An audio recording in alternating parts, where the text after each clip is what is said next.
dari arah jauh, pas di depan aku itu kan ada kelas kosong, kelas sekolah gitu kosong. Pas di depan kelas itu kayak ada sosok cewek, itu dia melambai-lambai ke aku gitu, kayak ayo sini main, ayo sini gitu loh. Kayak manggil gitu. Iya, cuma dia ini tidak seperti bentuk yang aku lihat dulu. Ini lebih serem.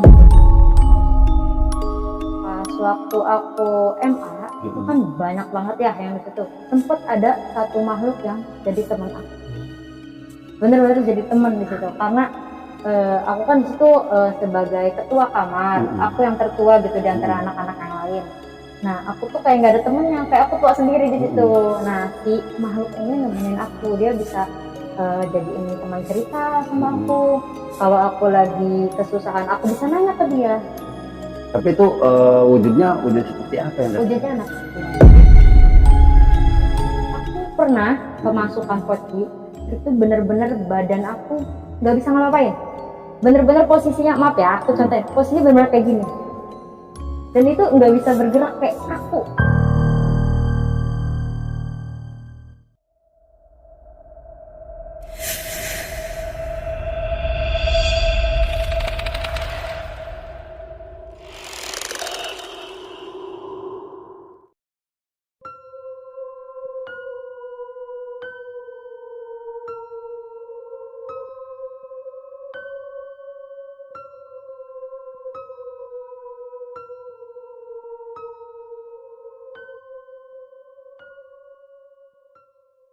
Assalamualaikum warahmatullahi wabarakatuh. Selamat malam sahabat Kismis. Balik lagi nih bersama gua Ipong, tentunya di channel horor Kismis, kisah seputar misteri. Dan seperti biasa nih, di sebelah gua sudah kedatangan salah satu narasumber nih yang mau bercerita tentang kisah pengalaman horornya. Namun narasumber kali ini beda sob dari narasumber sebelumnya. Narasumber kali ini kita ciwi-ciwi yang akan menceritakan tentang pengalaman dirinya yang melihat sosok-sosok astral sob. Oke, langsung saja kita kenalan ke narasumbernya. Oke teh, dengan teteh siapa? Perkenalkan, nama saya Ina. Ini sebuah inisial aja ya, INA. Ina, boleh panggil Teh Ina aja. Sebelumnya teh, dari kapan nih teteh mengalami ya kayak mata batin bisa melihat sosok-sosok astral gitu? Ya, yang saya rasain sih dari semenjak saya SD ya. SD. Oke, tahan dulu teh ya. Siap. Oke sahabat Kismis, sebelum ke ceritanya nih, penasaran kan? Jangan di skip nontonnya. Dan jangan lupa nih untuk sahabat Kismis yang belum subscribe, buat subscribe, like, dan aktifkan tombol loncengnya. Dan untuk yang sudah subscribe, banyak-banyak terima kasih nih. Semoga kalian disehatkan selalu, dipanjangkan umurnya, dan dilancarkan segala urusan-urusannya. Dan untuk sahabat Kismis nih yang mau bercerita atau mempunyai pengalaman horornya seperti teteh yang di samping gue ini, boleh hubungi aja nomor di sini. Oke sob, langsung saja kita ke ceritanya.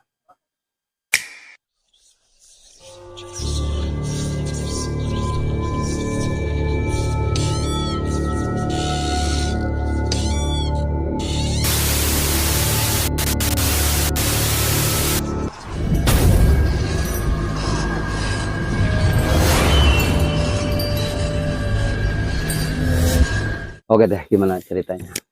Jadi saya sekarang umurnya 22 tahun. Saya lahir di tahun 2002. Saya juga awalnya nggak ngeh gitu di mana dan kapan saya punya suatu kelebihan atau anugerah dari Tuhan ini gitu. Nggak tahu ya saya nyebutnya apa, tapi saya bisa bilang ini suatu kelebihan gitu. Jadi pada saat semenjak dari kecil memang saya suka melihat hal-hal aneh dalam kurungnya seperti yang disebut Kakang tadi, makhluk-makhluk yang orang lain nggak bisa ngelihat, tapi aku ngelihat gitu.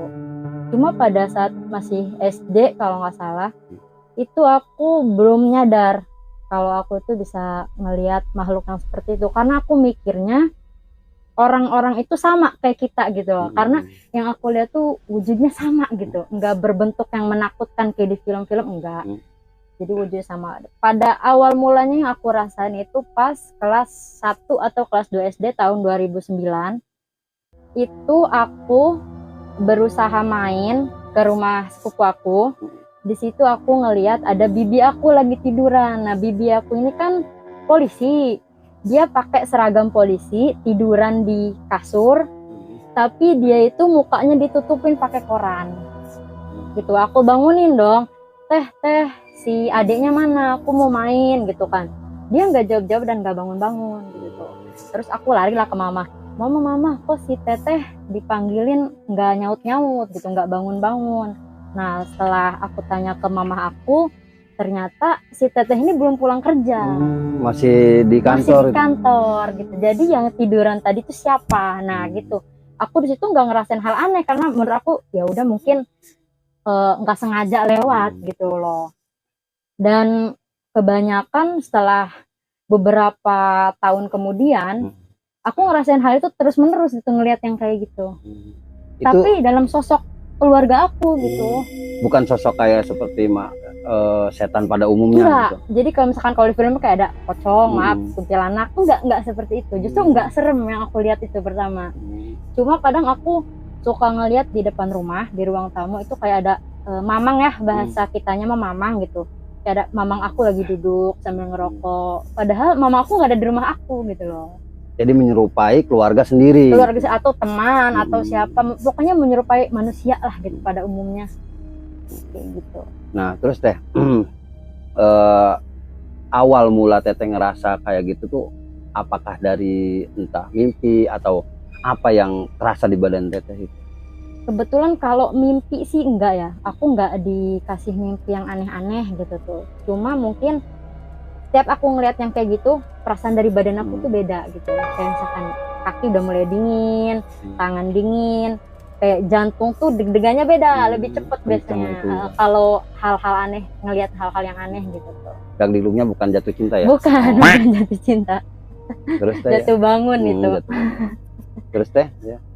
Terus waktu aku sekolah SMP, nah di pas SMP itu lebih banyak lagi kejadiannya. Jadi semakin terbuka, semakin lama semakin terbuka gitu loh si yang katanya mata batin ini gitu ya. Waktu SMP itu ada suatu event acara kayak pramuka. Jadi kita camping di lapangan yang kosong gitu. Pada saat itu kan setiap pramuka pasti ada acara api unggun biasa, api unggun gitu, acara-acara muter-muter. Nah, mungkin makhluk yang ada di sekolah itu, yang ada di lapangan itu keganggu sama kita yang ramai gitu, yang biasanya malam-malam sepi gitu. Tapi pada malam itu ramai banget, kita nyanyi-nyanyi, namanya anak pramuka kan biasa yel-yel gitu ya. Nah, pas udah mentok jam 12 apa jam 10-an lah kira-kira, udah mulai larut malam, baru ada kejadian aneh. Satu orang udah mulai kemasukan, bahasa kitanya kesurupan. Nah, itu dari teman aku, bukan aku. Aku cuma ngerasa kayak emang ada yang nggak beres nih gitu. Tapi aku belum sempat kemasukan di situ gitu. Pada akhirnya sekitar jam 12 malam itu aku mulai ngerasain hal aneh. Jadi itu? Aku tidur kan di dalam tenda. Jadi anak-anak disuruh tidur semua. Aku tidur di dalam tenda. Nah, pas jam 12 aku pengen pipis. Kata aku, tolong dong anterin aku pipis ke teman aku gitu kan. Cuma teman aku nggak mau nganterin, ngantuk. Katanya keluar sendiri aja. Akhirnya aku keluar sendiri gitu tuh. Pas aku ngebuka tenda itu kan bukan pintu ya, kayak resleting gitu. Nah, pas aku buka resleting, dari arah jauh pas di depan aku itu kan ada kelas kosong. Kelas sekolah gitu kosong. Pas di depan kelas itu kayak ada sosok cewek. Itu dia melambai-lambai ke aku gitu, kayak ayo sini main, ayo sini gitu loh. Kayak manggil gitu. Ya, cuma dia ini tidak seperti bentuk yang aku lihat dulu-dulu. Ini lebih serem gitu loh. Itu pertama kalinya aku ngeliat yang serem. Dia ini sosoknya, mukanya penuh dengan darah, rambutnya itu terurai panjang, nggak panjang banget sih ya normal kayak manusia gitu loh. Rambutnya segini, mukanya penuh darah, badannya penuh luka, tapi dia pakai baju sekolah gitu. Iya, merinding teh. Iya, pakai baju sekolah. Sekolah aku juga nggak jauh sih dari tempat ini, masih ada di sekitar sini. Iya gitu. Jadi setelah aku ngelihat sosok tersebut, nah baru itu aku ngerasain hal yang seperti biasa aku rasain. Kaki aku dingin, jantung aku deg-degannya beda gitu, tangan udah dingin.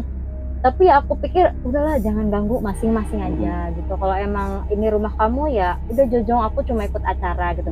Tapi ternyata mungkin dia tahu kalau saya ini bisa ngelihat dia gitu loh. Bukan tidak sengaja, tapi Jadi emang bisa ya ngeliat. mungkin tahu gitu si makhluknya ini bahwa si Tete ini bisa gitu melihat dia. Iya, jadi dia kayak tertarik menghampiri saya gitu. Akhirnya dia ngajak saya main, dan di situ aku udah mulai hilang kesadaran. Kayak akunya tuh mau gitu loh, diajak tuh mau. Nah kalau kata teman aku kan di situ udah mulai nggak sadar tuh. Aku nggak tahu apa-apa. Kata teman aku di situ aku juga kemasukan. Masukan. Ya, sempat kemasukan, dan di antara akhirnya di situ tuh di acara itu terjadilah kesurupan massal. Setelah aku jadi banyak lagi. Itu kira-kira berapa orang teh kerasukan? Lebih dari 10 orang. Lebih dari. Nah sebelum Teteh kan ada nih yang kerasukan nih. Berinteraksi apa itu? Dia cuma ngamuk-ngamuk dan nangis-nangis aja gitu loh. Jadi nggak ada komunikasi apa gitu. Tapi justru yang di pas saya itu komunikasi. Yang pas saya ini, kata teman aku ini kemasukannya paling lama. Dari jam 12 sampai mau azan subuh. Dari jam 12 malam sampai mau azan subuh. Pokoknya setelah aku sadar itu badan aku bukan biru-biru lagi, udah pada bengkak semua. Oh ya, bekas karena ini bekas gitu ya. dipegang orang banyak gitu ya. Jadi katanya, kata pengakuan teman aku dan guru aku ya yang nanganin aku gitu loh, aku itu di situ nangis, kejang-kejang, minta dibantuin, tolong aku, bantu aku gitu loh. Terus katanya dia merasa terganggu dengan acara ini gitu. Sampai akhirnya pada detik ini sekolah itu tidak pernah mengadakan acara pramuka lagi. Gitu. Ya. Mungkin ya karena di tempat itu angker juga tuh ya. Kalau kata legenda setempat ya, kata orang kampungnya, di situ itu lapangannya sebutannya tanah sumpah. Jadi dulunya ya nggak tahu ada tragedi apa, pokoknya tanah ini bekas disumpahin orang. Nah setelah Teteh mungkin meranjak dewasa nih Teh ya, setelah sampai saat ini juga ya. Apa pernah gitu ya, apa yang lebih seram lagi gitu yang dilihat? Banyak banget kalau itu Kang. Setelah beranjak dari SMP kan mungkin udah banyak sih pengalaman aku waktu SMP ya, ketemu kayak gitu. Cuma kalau diceritain semua kan susah ya, banyak. Aku ceritanya yang paling inti dan wow gitu tuh yang aku lihat gitu. Jadi pas waktu SMA, aku kan masuk MA, aku sempet di pondok 3 tahun. Di pondok itu kan banyak ya ramean, berbeda-beda orang, ada yang rajin, ada yang kotor. Nah kebanyakan dari tempat kita itu kotor-kotor kamarnya begitu. Walaupun cewek kan ya beda-beda ya. Ada yang rajin, ada yang jorok juga gitu ya. Nah di situ aku sering banget ngelihat hal-hal yang menakutkan. Justru kayak baru kali itu aku ngeliat yang sosok kuntilanak, pocong, bahkan lebih dari itu gitu loh. Yang aneh-aneh itu banyak. Kalau bahasa kitanya mah yang sejenis siluman itu ada gitu loh. Tapi si Teteh ini merasa keganggu atau nggak nyaman atau gimana gitu setelah melihat sosok kayak gitu? Awalnya saya merasa terganggu banget ya, apalagi waktu SMP itu. Pertama kali aku ngeliat yang serem kan, jadi aku kaget banget gitu ya. Aku merasa terganggu, kayak setiap hari tuh takut gitu perasaannya. Kalau ngelihat yang kayak gitu takut. Akhirnya orang tua aku sempet manggilin, kalau kata bahasa kitanya sih orang bisa ya, ustadz lah gitu. Minta tolong, ini anak saya ini kenapa gitu, kata mama saya. Kenapa sering lihat kayak gitu, sering kemasukan, sering diganggu gitu kan. Apakah anak saya ini ada yang ngejailin gitu. Kan namanya orang kita seuzon dulu ya, ini mah maaf aja. Terus setelah dilihat sama si orang yang bisa ini, katanya memang saya ini bisa melihat dan tidak bisa ditutup karena itu terbawa dari lahir. Kalau kata sejarahnya, saya ini keturunan dari kakek saya. Jadi kakek saya bisa kayak gitu. Nah, saya Teteh ini kan bisa ngelihat apakah hanya di malam hari, apa siang hari juga bisa ngelihat gitu? Ya banyak juga sih yang nanyain ke gitu ke aku gitu ya. Biasanya malam doang apa siang doang? Kalau untuk kayaknya bukan buat aku doang, buat semua orang yang punya mata batin gitu tuh ya. Itu bisa ngelihat sekapanpun, setiap waktu. Mau pagi, siang, sore, malam itu kita bisa ngelihat. Bahkan di kamar kita sendiri pun gitu kita kadang bisa ngelihat, bahkan bisa ngobrol. Kamu gitu menjadinya teh? Bisa ngobrol. Kadang pas waktu aku MA itu kan banyak banget ya yang di situ. Sempet ada satu makhluk yang jadi teman aku. bener-bener jadi temen di situ karena aku kan di situ sebagai ketua kamar, aku yang tertua gitu di antara anak-anak yang lain. Nah, aku tuh kayak nggak ada temennya, kayak aku tua sendiri di situ. Nah, si makhluk ini nemenin aku, dia bisa jadiin teman cerita sama aku. Kalau aku lagi kesusahan, aku bisa nanya ke dia. Tapi itu wujudnya wujud seperti apa yang Wujudnya anak kecil. Dia nggak menyeramkan sih. Wujudnya anak kecil, rambutnya pirang, dia dikuncir 2. Nah, dia pakai bajunya kayak baju seragam sekolah TK gitu loh. Tapi dia nggak kecil banget sih, kayak seumuran 7 atau 6 tahun lah.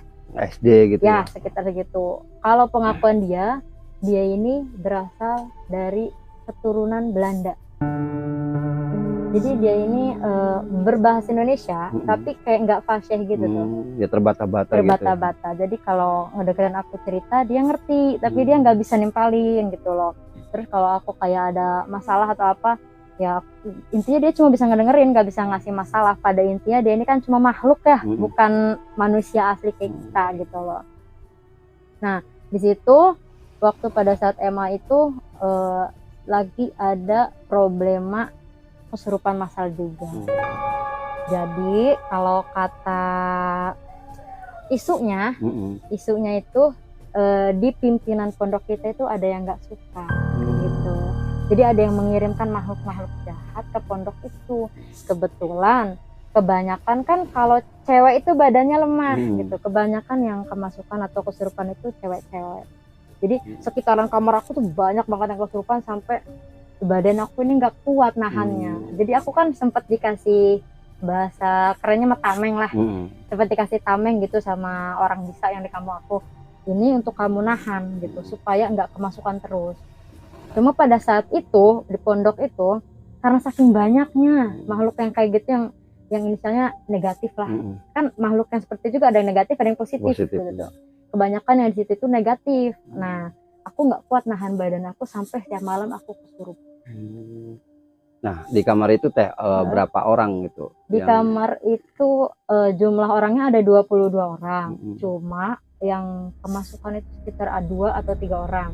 Tapi di pondok aku tuh ada 14 kamar. Setiap kamar itu ada. Banyak juga itu teh. Iya, setiap kamar itu ada yang kemasukan sampai pimpinan akunya, guru akunya tuh kelimpungan. Mana dulu yang harus dikeluarin gitu ya? Karena yang ini dikeluarin, yang ini masuk, yang ini dikeluarin, yang ini masuk. Mereka bergantian. Jadi jatuhnya pindah-pindah gitu ya? Pindah-pindah. Kejadian itu sampai 1 bulan.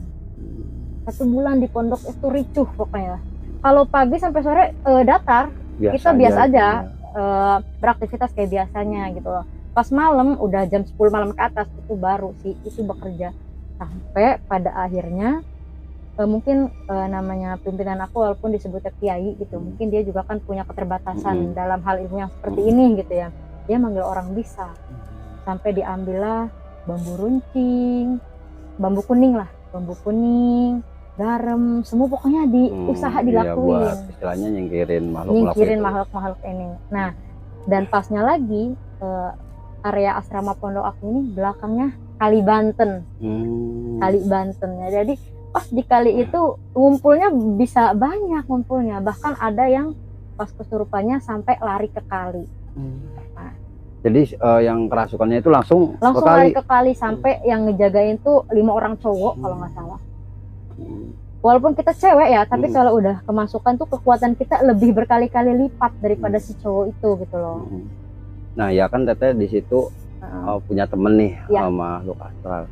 Apakah Teteh di situ tuh melihat makhluk yang menyeramkan gitu di asrama itu banyak banget. Tapi jujur ya, sejujur-jujurnya, maksudnya di antara semua makhluk yang pernah aku lihat, aku itu cuma takut sama poci. Padahal aku tahu gitu, nanti kan aku ketika jadi jenazah pasti akan dibentuk kayak gitu juga gitu. Tapi aku takut karena bentuknya paling aneh menurut aku seperti itu. Gimana yang lain? Ya kan kalau yang kita suka lihat di film-film kan ya hampir mirip sama yang kayak di film-film. Kadang ada yang mukanya hancur, ada yang hitam gak kelihatan mukanya, ada yang kainnya udah lusuh. Aku pernah kemasukan poci, itu bener-bener badan aku nggak bisa ngapain. bener-bener posisinya, maaf ya aku contohin, posisinya bener-bener kayak gini, dan itu nggak bisa bergerak, kayak kaku. Kalau misalkan aku boleh ngasih tahu sedikit kan? Iya. Nah, ya. Jadi keadaan kita kalau kesurupan itu setengah jiwa kita, setengah jiwa si itu, makhluk itu gitu. Jadi sebenarnya kita sadar kita ini kesurupan, gitu. Kita sadar kita mau ngelawan tapi nggak bisa. Jadi si tenggorokan kalau disuruh istighfar itu nggak bisa. Padahal mau dengar gitu. Ngedengar, coba yuk sadar gitu apa gitu, tapi nggak bisa kayak ketahan gitu tuh sama si makhluk ini. Jadi gitu. Nah terus teh ya, Teteh berapa lama gitu di asrama itu? Di asrama aku 3 tahun. 3 Dan tahun. selama 3 tahun itu aku ngeliat banyak banget makhluk yang belum pernah aku lihat gitu tuh. Jadi aku pernah ngeliat sosok yang kepalanya manusia, tapi badannya ular. Siluman itu. Ya, aku pernah ngeliat, kalau bahasa kita siluman ya. Aku pernah ngeliat yang kayak gitu. Mukanya ya nyeremin. Jadi rambutnya kayak keribu gitu loh. Mukanya gimbal nyeremin. gitu ya. Bukan gimbal, keribu itu yang gede gitu tuh. Terus aku juga pernah lihat yang sosoknya aneh, ini aneh banget sumpah. Jadi dia tuh cara jalannya itu kayang. Cara jalannya kayang, badannya lengkap, dia badannya kurus banget, kurus. Aku juga nggak tahu ya dia cowok atau cewek gitu, soalnya rambut dia panjang. Tapi dia jalannya kayang. Ngambang itu. Ngambang apa gitu? Bukan ngambang sih, kalau yang aku lihat sih dia megang tanah gitu. Cuma dia cara jalannya kayang gitu. Dan itu aku lihat di kamar mandi. Kamar mandi asrama. Kamar mandi asrama. Jadi posisinya bentuk kamar mandi asrama itu kayak lorong. Kita ini kalau mandi enggak satu kamar mandi tapi barengan. Jadi satu kolom panjang gitu, kayak di pantai kan biasanya. Satu kolom panjang, kita biasa mandi pakai kain kan kalau cewek ya. Panjang, lorong. Nah, di lorong itu ada sosok itu jalan gitu dengan cara kayang itu. Apakah banyak itu di lorong itu makhluk-makhluk beda-beda? Iya, banyak beda-beda. Ada yang cuma kepalanya, ada yang dengan jalan kayang kayak gitu gitu loh. Pokoknya macem-macem deh di situ. Tapi jujur aku nggak terlalu takut ya sama yang kayang itu. Aku lebih takut ke poci gitu loh. Nah kan Teteh nih punya kelebihan, istilahnya bisa melihat makhluk astral gitu. Tapi Teteh ini bisa nggak kayak misalkan orang yang kerasukan, batinnya ini ya, batinnya yang berkomunikasi, atau istilahnya pernah yang minta tolong ke Teteh gitu, atau ya semasa meninggalnya kenapa atau gimana gitu, pernah? Alhamdulillah sampai saat ini aku masih bisa ngebantu orang lain. Aku pernah dimintain tolong kayak gitu, karena aku sempet dibilangin sama keluarga aku, coba kamu pelajari aja supaya yang kamu bisa itu bermanfaat gitu buat orang lain. Jadi aku pernah suatu ketika disuruh apa ya, bahasa kitanya mah nyembuhin orang yang kesurupan gitu loh, nyembuhin orang kesurupan. Dia itu cowok. Cuma dia bukan kesurupan sebenarnya. Jadi dia itu udah setengah gila. Gimana sih orang yang setengah gila itu? Orang yang setengah gila itu udah hampir 90% raganya itu bukan dia. Tapi dimasukin makhluk-makhluk yang kayak gitu. Jadi dia pikiran kosong, hati kosong, dan sudah tidak ingat Tuhan gitu lah. Jadi udah setengahnya, udah 90%-nya lah udah makhluk. Udah bukan raga dianya, bukan raga dia, bukan jiwa dia gitu tuh. Dan itu susah banget dikeluarinnya. Itu nggak bisa diobatin karena itu bukan kesurupan, bahasa kitanya itu udah gila. Ya logikanya aja orang gila tuh kalau diobatin ya masuk RSC lah ya, bukan manggil orang pintar atau ustadz gitu ya. Pernah aku dipanggil kayak gitu, tapi selain itu juga pernah dipanggil buat orang kesurupan biasa. Tapi alhamdulillah bisa gitu. Dengan cara apa? Kadang aku ajak obrol, yang masuk dia aku ajak ngobrol. Jadi kalau ustadz-ustadz kan biasanya dibacain ini surat ini, karena aku awam ya, nggak terlalu bisa agama gitu. Jadi aku diajak ngobrol aja, kamu maunya apa, gimana, kok masuk ke orang ini gitu loh. Sempat ada yang minta tolongin saya gitu, saya kesakitan, atau ada yang pernah dimasukin oleh arwah keluarganya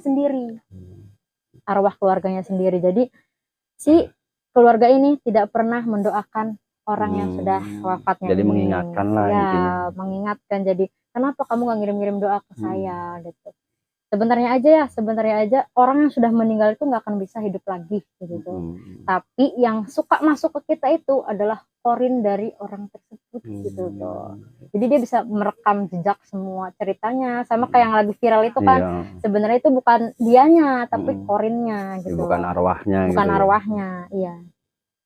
Udah berkali-kali sih aku ketemu sama yang kesurupan, dimasukin keluarganya lah, inilah. Apalagi biasa kalau orang kampung itu setiap mau ada acara hajatan atau apa, biasanya ada tradisi masing-masing gitu ya. Ada aja biasanya yang kesurupan itu, entah sajennya kurang, entah persyaratannya kurang. Kadang aku sering dipanggil kayak gitu juga sih. Nah Teh, selama Teteh di asrama ini nih, apakah guru Teteh ini mengetahui atau tahu gitu Teteh ini bisa ngelihat makhluk-makhluk astral kayak gitu? Nah, aku kan setelah kejadian-kejadian kesurupan itu ya, guru aku sih belum tahu kalau aku bisa ngeliat kayak gitu. Pada akhirnya orang tua aku datanglah ke pondok gitu, minta tolong gimana caranya nih supaya anak saya nggak usah ngeliat lagi lah kalau kayak gitu. Karena kan kasihan ya, setiap hari aku banyak yang masukin gitu setiap malam gitu. Mama aku kasihan gitu, maksudnya badannya sakit-sakit ini gitu, energinya habis. Karena orang yang kesurupan tuh sedot energinya gitu sama si makhluk tersebut. Semakin besar makhluknya semakin hilang energi kita tuh, lemes gitu bahasanya. Ya istilahnya ke bawah lah gitu. Sempet aku sampai sakit tipes gara-gara sering kesurupan itu. Jadi aku makannya nggak enak, tiap malam tenaga aku terkuras gitu.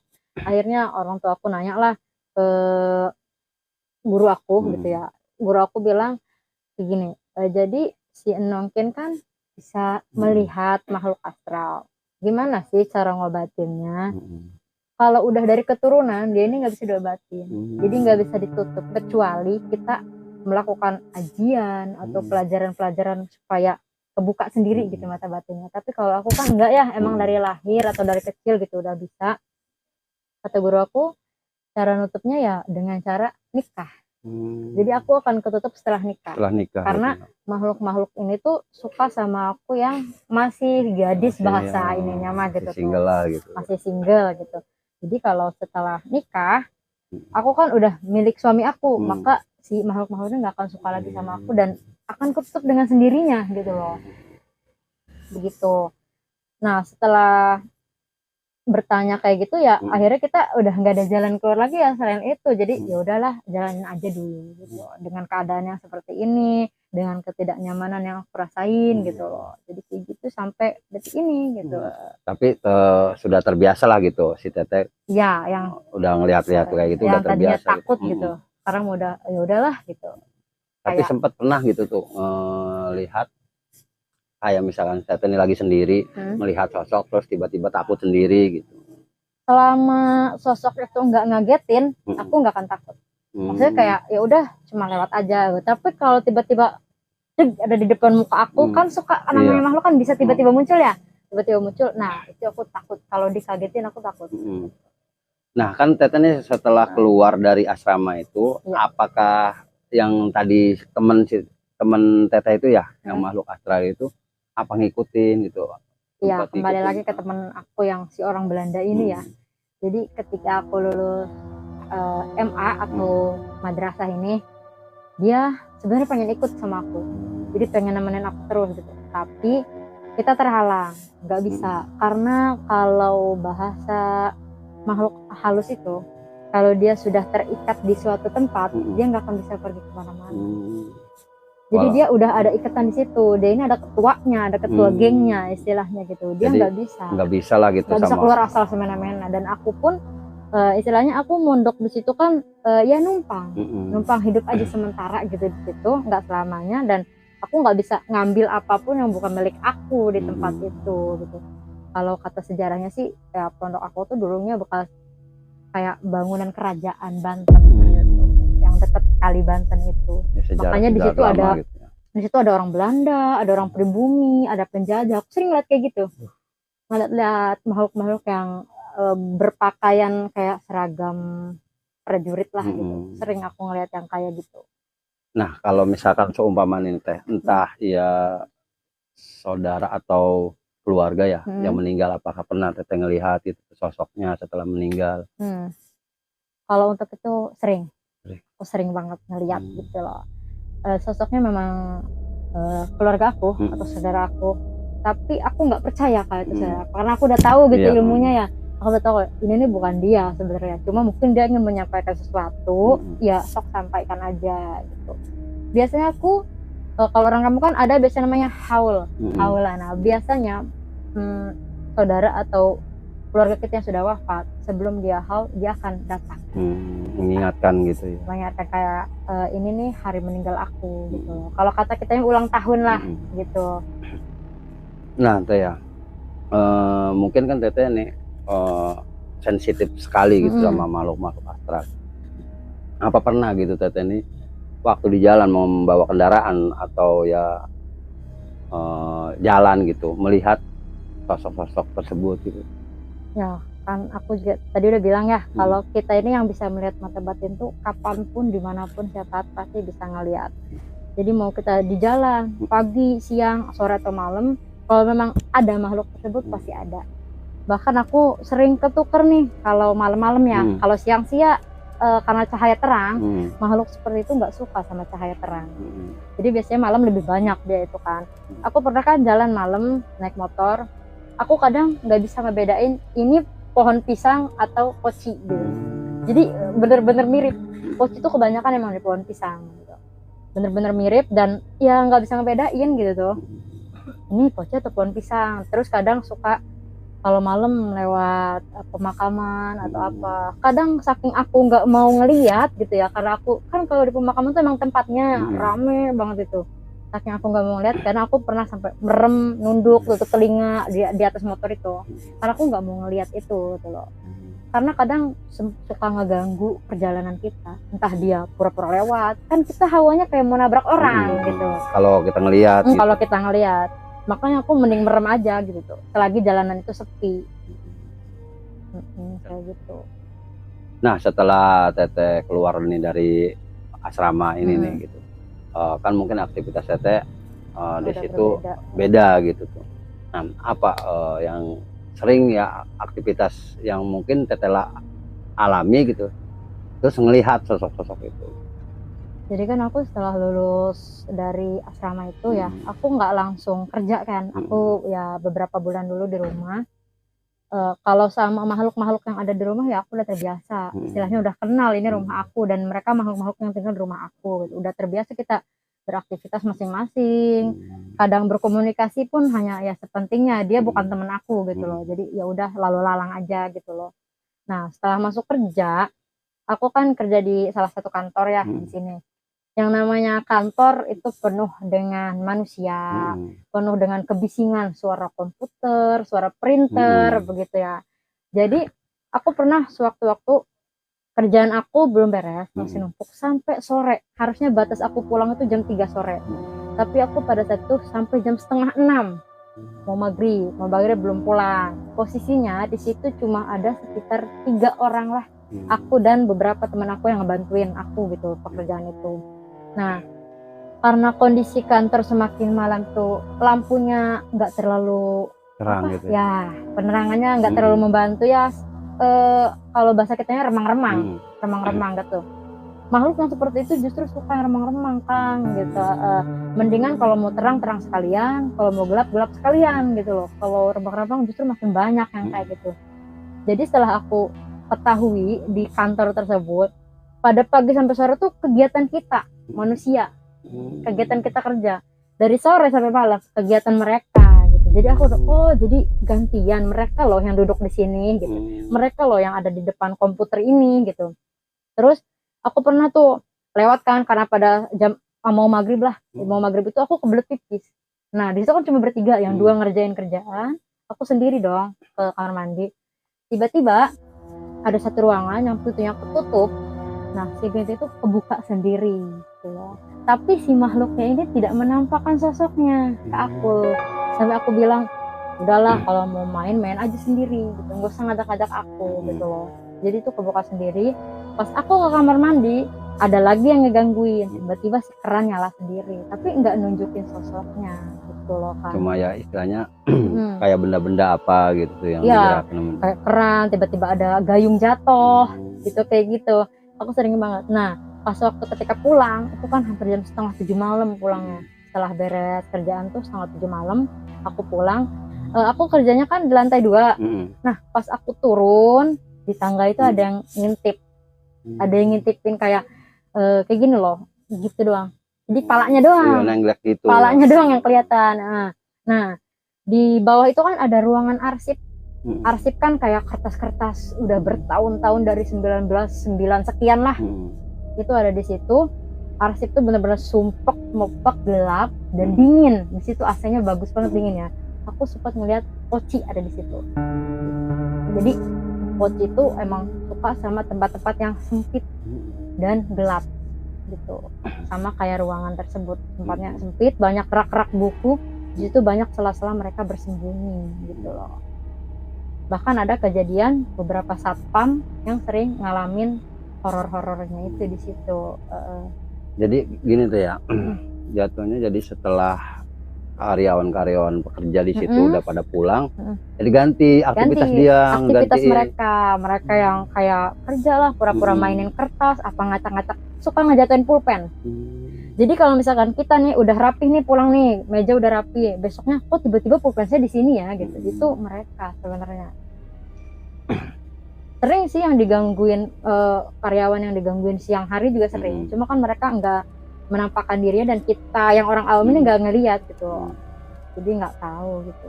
Tapi pernah ada gitu di tempat kerja Teteh ini yang mengajak berkomunikasi atau gimana? Ada. Jadi ini kan gambarnya gini, ini kan meja aku nih.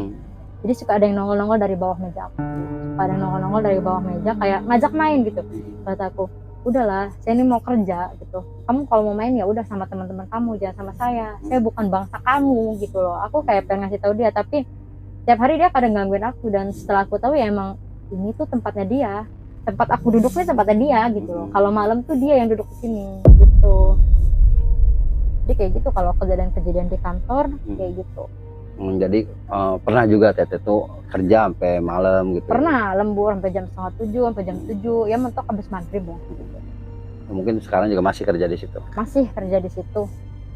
Cuma sekarang aku rada nggak terlalu berani kalau lembur sendirian. Jadi aku selalu ngajak teman, udahlah temenin aku dulu gitu, karena di kantor aku tuh banyak makhluk yang pocinya. Dibanding lain banyak pocinya, karena kantor kan sempit ya, isinya meja semua, buku-buku semua. Jadi tempatnya koci di situ berkumpul gitu. Nah kan si Teteh ini bisa lihat mata batinnya buka gitu. Apakah ya Teteh pernah gitu entah sekilas atau apa melihat alam goib gitu tuh, kayak entah itu gambaran alam goib gitu? Jadi sebenarnya aku tuh ya kalau ngelihat makhluk yang kayak gitu ada di dunia kita, di dunia nyata ada gitu. Jadi kita ini sebenarnya hidup berdampingan dengan mereka itu gitu. Jadi jangan mentang-mentang kita, di rumah kita ngaji terus, di rumah saya ini ngaji terus bersih terus rumahnya, nggak akan ada setannya gitu loh, nggak akan ada setannya. Tapi sebenarnya mereka tetap ada. Mau ruangan tuh bersih, mau kita rajin ngaji, kan kata aku tadi ya, makhluk halus tuh ada yang negatif, ada yang positif. Nah gitu. Bahkan aku pernah ketemu sama makhluk yang bisa ngaji. Jadi jangan terkecoh, kita ini di bawahnya mereka kalau masalah ilmu ya. Kalau masalah ilmu jauh lebih cerdasan mereka. Mereka bisa ngerekam kata-kata kita. Jadi mereka bisa terus mengingat sampai kapanpun gitu tuh. Bisa ngaji, bisa baca-baca ayat-ayat apalah gitu ya. Dan kalau untuk gambaran alam goib, pernah sih aku sekali ngeliat kayak suatu kerajaan, tapi di situ sebenarnya nggak ada kerajaan, cuma lapangan aja. Jadi mungkin ini yang dimaksud alam goib gitu loh ya. Tapi aku nggak tahu sih bener apa enggaknya, tapi yang aku lihat pernah ngelihat suatu kerajaan gitu di padahal tuh lapangan gede, lapangan kosong. Tapi ada bangunan kerajaan. Ada bangunan kerajaan, dan aku ngeliat di situ banyak ya lalu lalang kayak apa ya bahasa kitanya, bukan pegawai dong, pasar apa gimana? Prajurit. Ya kayak suka ada prajurit lalu lalang gitu. Ya kayak pada umumnya kita lihat di film-film. Jadi ini mas sosoknya nggak serem gitu, biasa? Enggak, biasa aja. Karena aku juga suka nggak percaya kayak, jadi ini tuh beneran apa enggak gitu tuh. Karena aku suka ngeliatnya di film aja gitu, nggak pernah ngeliat secara nyata gitu ya. Nah Teteh ya, mungkin Teteh pernah ngalamin mimpi buruk nih, mimpi buruk. Terus tiba-tiba setelah mimpi buruk itu kebangun melihat juga sosok-sosok makhluk astral tersebut. Mimpi buruk itu aku sering banget gitu ya. Cuma nggak sampai kebangun sih, nggak sampai kebangun. Paling ya dibangunin mama aku atau adek aku dibangunin gitu. Tapi pernah aku tidur dibangunin sama makhluk yang kayak gitu. Jadi pas aku tidur, entah itu aku lagi mimpi apa, itu di tidur itu aku nyenyak banget gitu. Tiba-tiba si ranjang aku itu ada yang ngegedor-gedor. Ranjangnya, jadi ranjang kan belakangnya ada itu papannya, si papannya itu digedor-gedor. Aku bangun dong. Pas aku bangun kok nggak ada orang gitu. Pas aku lihat ke belakang, oh ada si makhluk tersebut gitu loh. Apa yang dilihat sosok Teteh itu? Makhluknya itu ya makhluk tinggi gede. Dia itu cowok, tapi nggak menyeramkan. Kayak manusia, cuma posturnya tinggi. Posturnya tinggi. Nah, ini yang bikin saya penasaran nih Teh ya. Pertanyaan terakhir. Ini tentang ya mungkin studio ini. Mungkin kan Teteh bisa ngelihat. Apa ya, emang kadang-kadang ada juga ya kita dari pembawaan narasumber bercerita kayak mungkin dari Teteh ini mengalami merinding. Mungkin ada juga yang entah gangguan-gangguan kemarin-kemarin itu kayak apa yang dilihat Teteh nih di studio kita ini. Jujur aku bahkan pernah kebawa energi pas nonton film. Nonton film aja ya, ini bukan di tempat kayak gini loh. Aku pernah nonton, aku kan suka nonton penelusuran gitu. Kayak Jurnal Risa, Saradik gitu. Penelusuran nyari hantu gitu. Terus aku pernah kebawa energinya. Jadi benar-benar mual, pusing. Nah, perasaan itu aku rasain di sini. Jadi benar-benar si kepala aku tuh naik.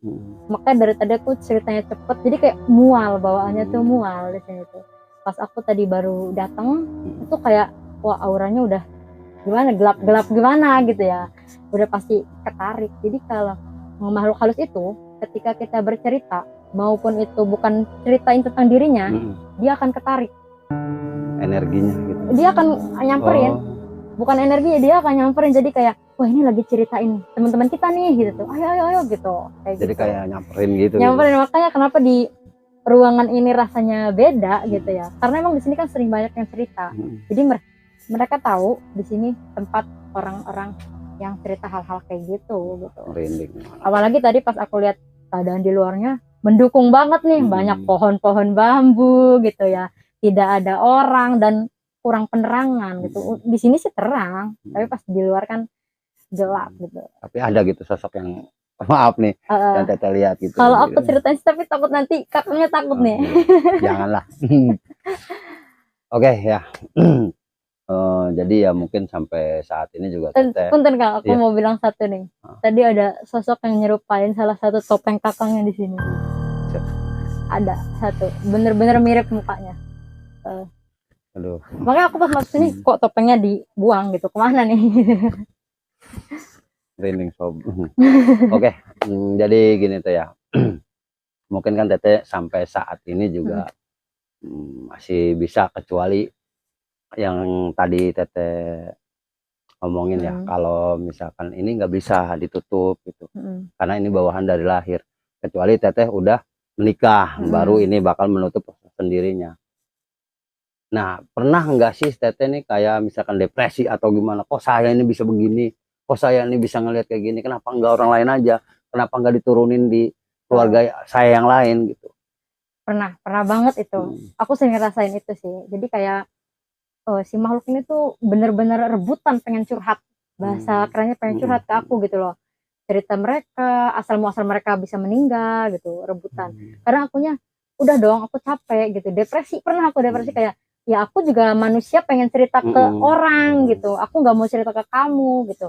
Sempat aku kayak gini loh, kan saudaraku pernah bilang gini, kalau kamu bisa ngelihat makhluk kayak gitu, kenapa kamu nggak minta sesuatu aja ke dia gitu kan?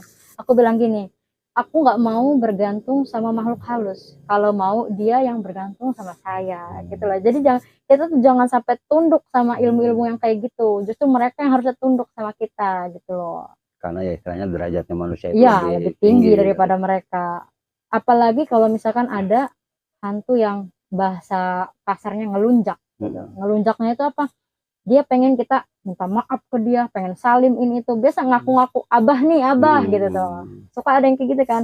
Itu jangan mau, karena kita ini pantangan buat minta maaf ke makhluk kayak gitu loh. Nah mungkin teh ya dari kelebihan teteh ini seperti bisa melihat makhluk astral atau ya dibuka mata batinnya.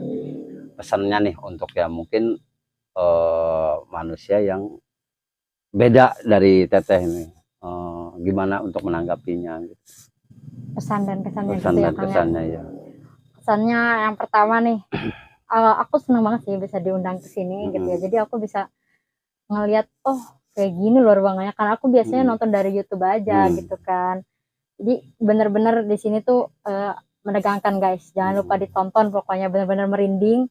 Dan pesannya buat kalian semua yang nggak percaya sama hal goib itu ada ya, hal goib itu ada karena di pasti Al-Quran ada, juga ada ya, karena Tuhan kita pun goib goib. gitu kan. Hal goib itu ada, kita berdampingan dengan mereka, istilahnya mereka tidak ganggu, kita tidak akan mengganggu. Begitupun sebaliknya, kita nggak akan ngeganggu mereka kalau mereka nggak akan ngeganggu kita begitu loh.